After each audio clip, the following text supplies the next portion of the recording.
Alors bonjour à tous et bienvenue dans cette nouvelle vidéo. Donc aujourd'hui je voulais parler du fait que la zébritude souvent elle est masquée par plein de choses. C'est à dire que couramment on va l'expliquer autrement, on va passer à côté parce que on va donner une autre explication qui va nous sembler bien plus logique et on va pas penser du coup à creuser de ce côté-là.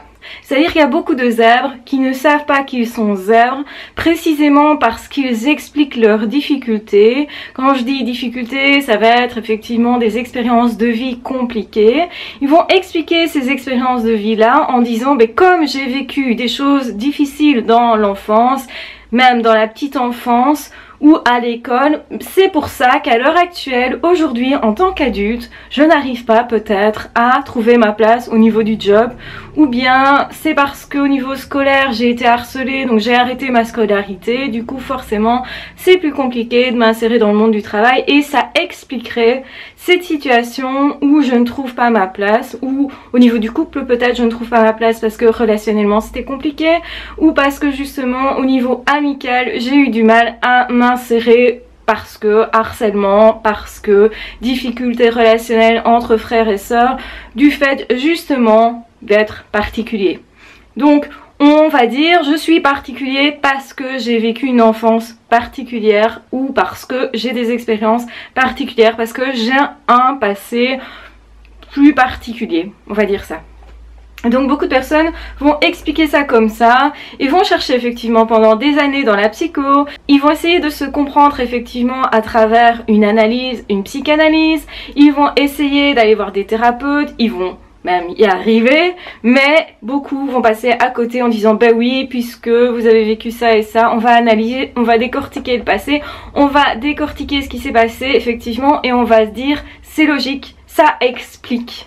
Et en fait c'est toujours que partiel, donc c'est à dire que oui ça explique, oui on a l'impression quand même de mettre le doigt sur quelque chose qui est censé, on va dire ça, mais ça n'explique pas tout, ça ne se décoince pas quand même. Si vous voulez, quand vous trouvez non pas une explication, mais vraiment la bonne explication qui rassemble tout, qui fait que tout s'enchaîne, tout semble logique, tout s'explique, mais vraiment dans les moindres détails, à ce moment-là, on sait qu'on a trouvé la bonne explication.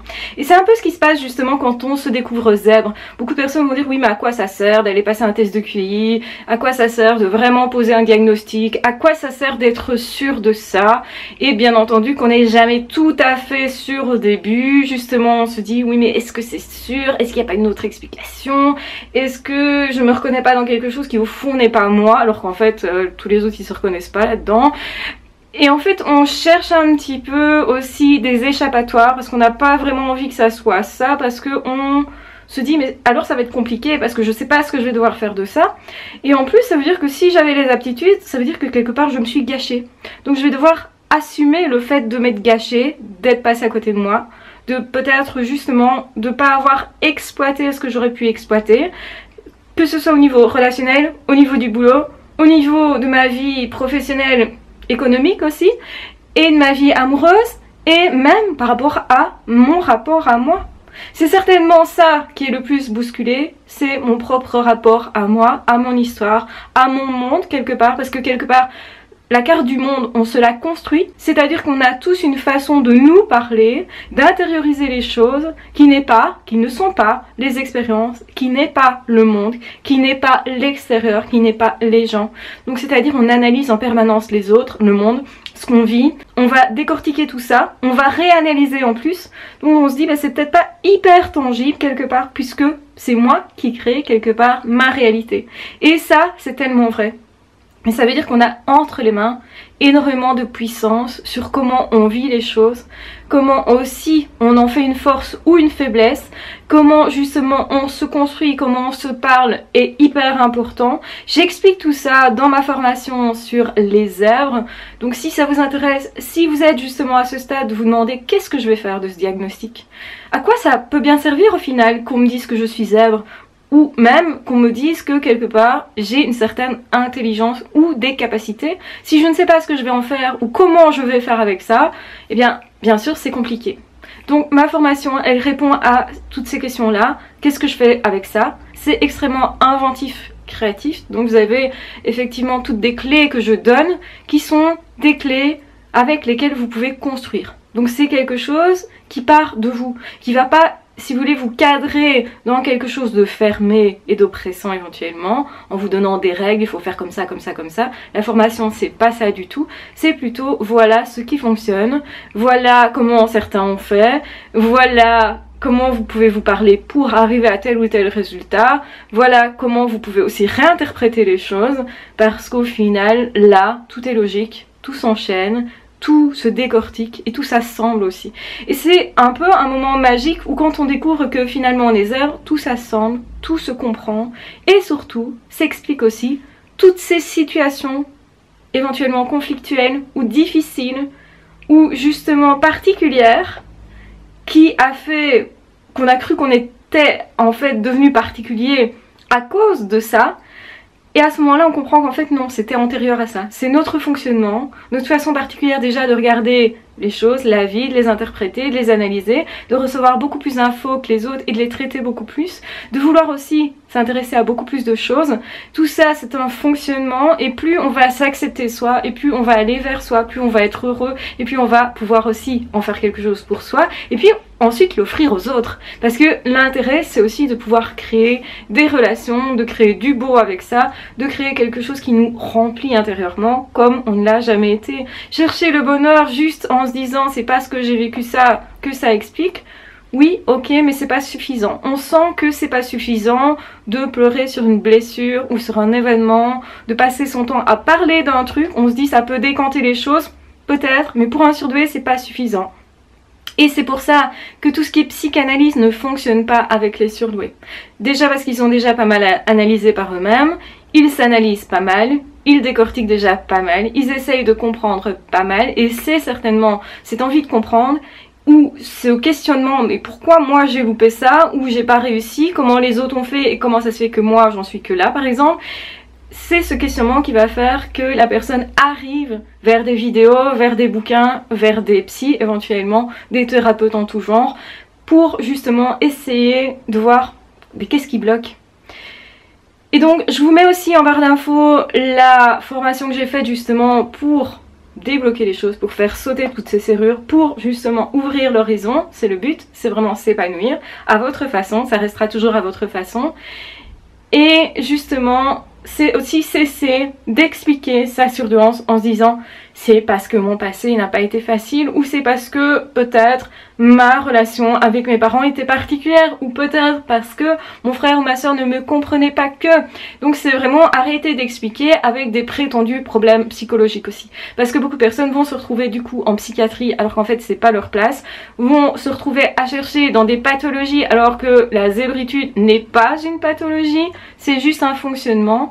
Et c'est quand on comprend comment il faut faire pour apprendre, parce qu'on fonctionne particulièrement, quand on se comprend, on se fait vraiment ami avec soi et on se donne les bons outils en main. C'est-à-dire qu'on ne va pas utiliser ses forces contre quelque chose d'inutile, à essayer de faire quelque chose qui en fait ne nous convient pas déjà. On va copier ça certainement parce qu'on a vu que chez les autres ça pouvait fonctionner. Oui, mais les autres sont peut-être pas pareils.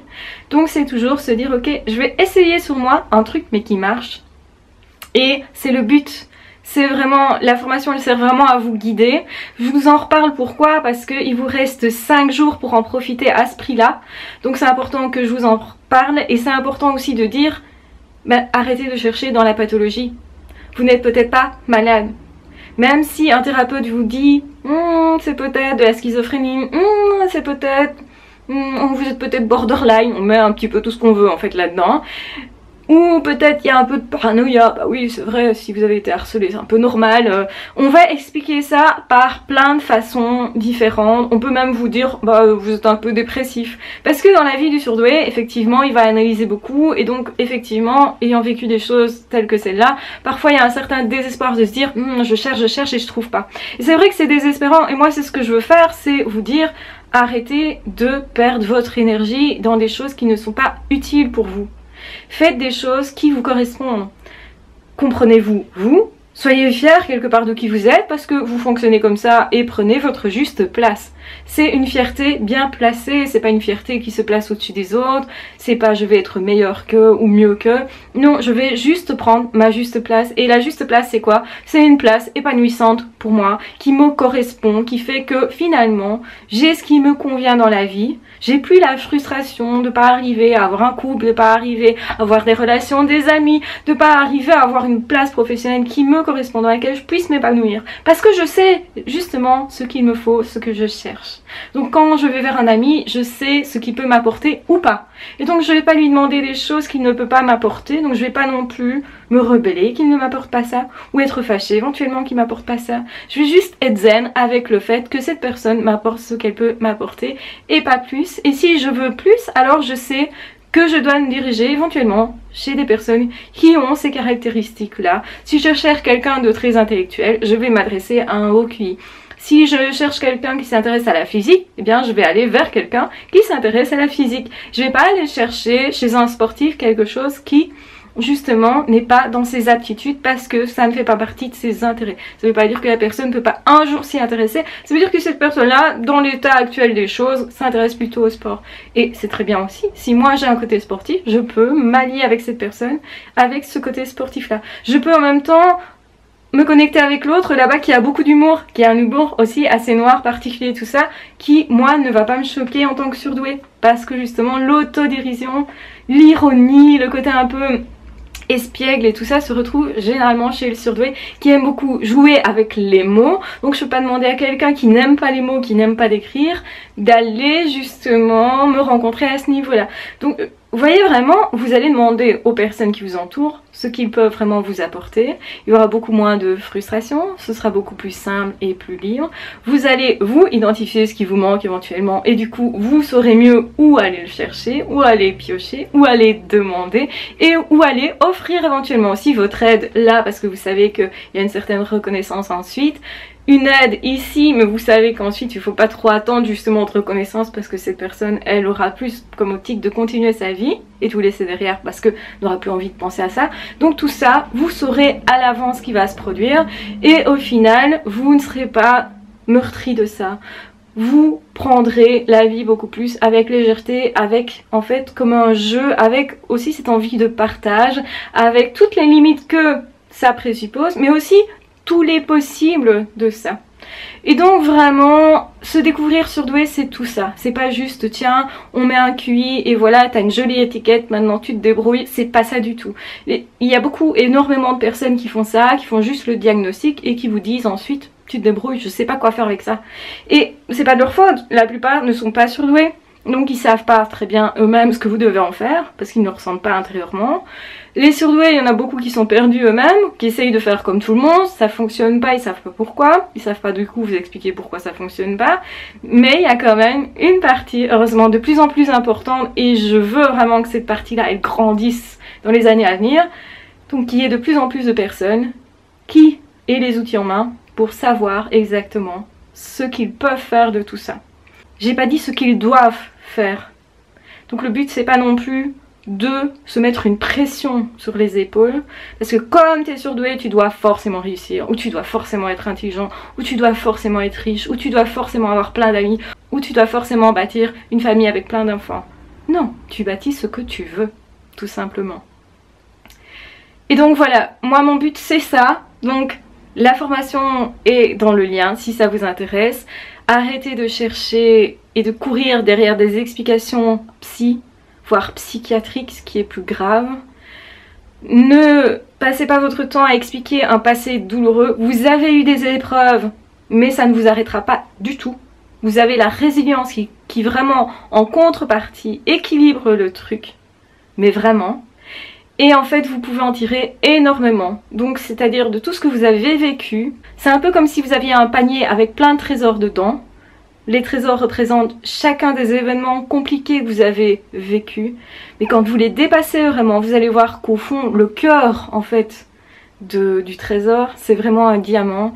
Et il faut quelque part aller le chercher, aller le déshabiller pour découvrir sa splendeur. C'est ce que vous allez faire, c'est ce que je vous encourage à faire parce que vraiment, il y a de quoi faire et c'est fabuleux. Vraiment, le monde a besoin de vous, hein. C'est pas juste pour vous que je vous dis, faites-le.